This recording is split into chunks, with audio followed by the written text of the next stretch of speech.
سلامونه ملګرو، په دې هیله چې روغ جوړ صحت او عافیت جامې پر تانې. څنګه کولی شو خپل د انټرنیټ مصرف راکم کړو؟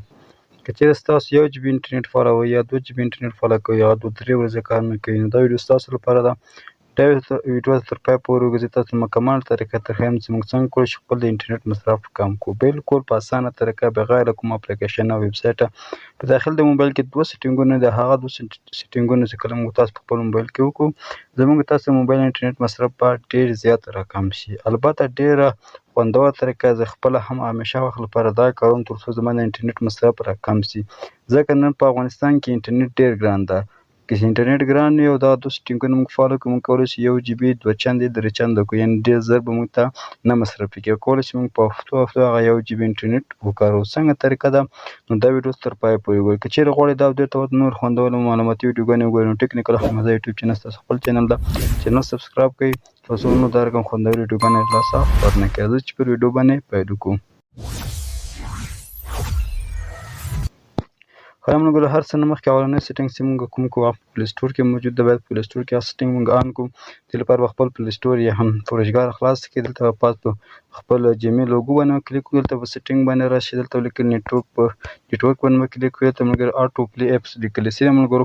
دلته به تاسو دغه یو اپشن ورته ملګرو آن کړئ. دغه به ورته وکړئ، یعنې ډونټ آټو اپډیټ اپس، یعنې زه نه غواړم چې زما برنامې یا کومه اپلیکیشن چې په موبایل کې انسټال دی هغه په خپل سر اپډیټ شي. زیاتره ملګرو دا سیټینګ نه وي کړی. که د انټرنیټ خلاص کړئ، کومه اپلیکیشن دی چې په موبایل کې کاروئ، هغې باندې په خپل سر اپډیټ راشي، هغه بیا تاسو ته ښکاره کېږي، نو ستاسو انټرنیټ ام بي زیاتې مصرف کېږي. دا هم یو اول سیټینګ. یو بل ډېر مهم سیټینګ دی ملګرو، دا خامخا په خپل موبایل کې د سره آن کړئ، ځکه دغه سیټینګ په ذریعه موږ کولی شو خپل انټرنیټ مصرف ډېر زیات راکم کړو. له هر څه نه مخکې ملګرو تاسو راشئ خپل موبایل ډېټا، دغه ځای کوم ځای کې ډېټا راخلاصېږي، په دغه ډېټا مو خلاصېدل دا بل سیټینګ ونیسئ. کله مو ډېټا ټینګه ونیوله ملګرو، بیا یوه شېبه ورته انتظار وکاږئ. خیر ملګرو، دویم سیټینګ لپاره به تاسو خپل د موبایل ډېټا دا سیټینګ ونیسئ. دغه ځای کې تاسو ته یو اپشن راوړي ډېټا سرور په نوم. دغه ځای کې تاسو ته روانه وکړئ. زما موبایل کې دغه ځای کې دغه سیټینګ نه راوړي. کله ځای کې تاسو ته رانغی ملګرو، راسئ خپل سرچ ته، البته دغه د کوم د سیټینګ سره راسئ، دغه ځای کې به سرچ باندې کلیک وکړئ. سرچ کې به ولیکئ ډېټا سرور. صحیح ده ملګرو، ډېټا به ولیکئ. تاسو ته یو اپشن راځي ډېټا سرور په نوم. صحیح ده، دغه یو اپشن ماته راغی. زیاتره ته په بل ځای کې راځي، خو دلته ماته راغی. ډېټا سرور باندې به کلیک وکړئ ملګرو. ته لیکلي ډېټا یوز ډېټا سرور، دا به تاسو آن کړئ.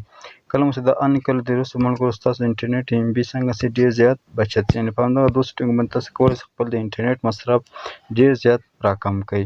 نو دا طریقه خامخا سره وکاروئ، یو 100% نتیجه ورکوي.